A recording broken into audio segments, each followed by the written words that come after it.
ESPN's exclusive presentation of college basketball is brought to you by TIAA, where you can lock in the win and get a guaranteed monthly retirement check for life.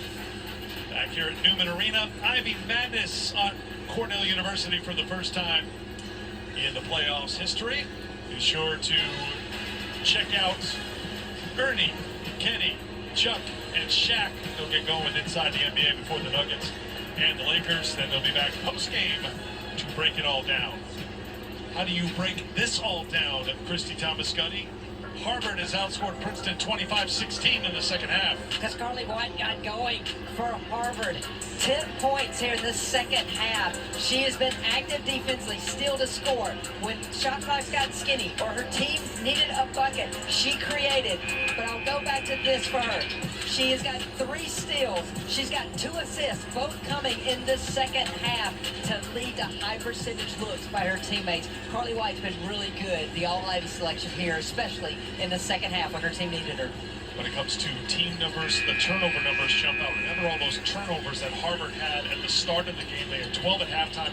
They have not turned it over since 6:10 to go in the third quarter. Only 3 second-half turnovers for the Crimson, a big part of why they've come back and tied it. Now they fall behind after the first free throw from Chia. Well, this is high analysis work by myself here, but it's very difficult to score when you're turning the ball over. And we've seen some flow from the Harvard offense once they started taking better care of the basketball here in the second half. Chia now with 13. Back to a 2-point lead for Princeton. Ivy Tournament Championship game. The winner on to the NCAA tournament. A Harvard win would make the Ivy a 2-bid league in most certainty. Krupa off the side of the rim, and that's a great save by Hatira before it goes out of play.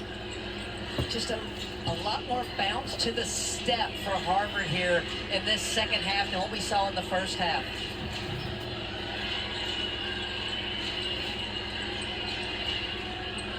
Here's White. Glenn Bello will launch. Couldn't get it. Followed up and put it in. And the laziness good, and they're tied up with us at 51. 15 points. 12 in the second half for White. Tied again. White is going to get called for the foul. That will be her 4th as she runs into Tall.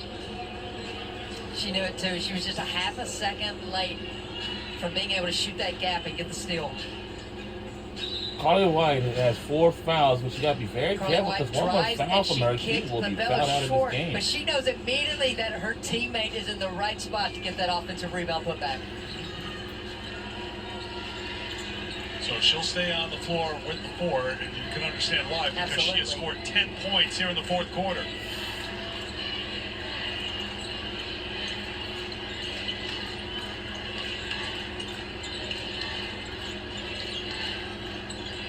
Tall. Turns around.